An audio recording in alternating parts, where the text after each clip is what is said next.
Breaking news नाज़रीन अवां सां शेयर कई पिया। सिंध हुकूमत आपाशी शोबे जी तरक्की लाइ पुरअज़्म आहे। जाम खान शोरो जे चवण आहे सिंध हुकूमत अहिड़नि मनसूबनि खे तरजीह ॾींदी जंहिंसां ज़राअत ऐं मईशत खे फ़ाइदो पहुचे। सूबाई वज़ीर सदारत हेठि आपाशी जे तरक़ियाती स्कीमुनि बाबति लाड़काने में इजलास थियो आहे। इजलास में MNA खुर्शीद अहमद जुणेजो, जमील अहमद सुमरो, सुहेल अनवर सियाल ऐं ॿियनि शिरकत कई आहे।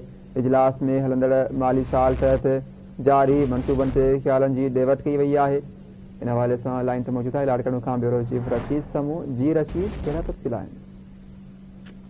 बिल्कुल सूबाई वज़ीर आपाशी जाम खान शोरो जी सदारत हेठि आपाशी जे तरक़ियाती ईंदड़ माली साल जी बजट में शामिल करण बाबति डिप्टी कमिश्नर में जेके ऑफिस आहे उते इजलास थियो आहे। इजलास में MNA खुर्शीद अहमद जुणेजो, सिंध असेंबलीअ जे मेंबर जेको आहे MPA जमील अहमद सुमरो, सुहेल अनवर सियाल, आदिल अल्ताफ उन्नड़, वज़ीर आला सिंध जे मोहम्मद ख़ुसूसी खैर मोहम्मद शेख ऐं कमिश्नर लाड़कानो ताहिर हुसैन सांगी, डिप्टी कमिश्नर वजाद गफूर उन्होंने इजलास में शिरकत कई है। इजलास में चेयरमैन ज़िले काउंसिल एजाज लिगारी, मेयर अनवर अली लोहर, आपाशी खाते के ऑफिसरन ऐं मकानी जेको आहे इदारनि जे चूंडियल नुमाइंदनि भी शिरकत कई है।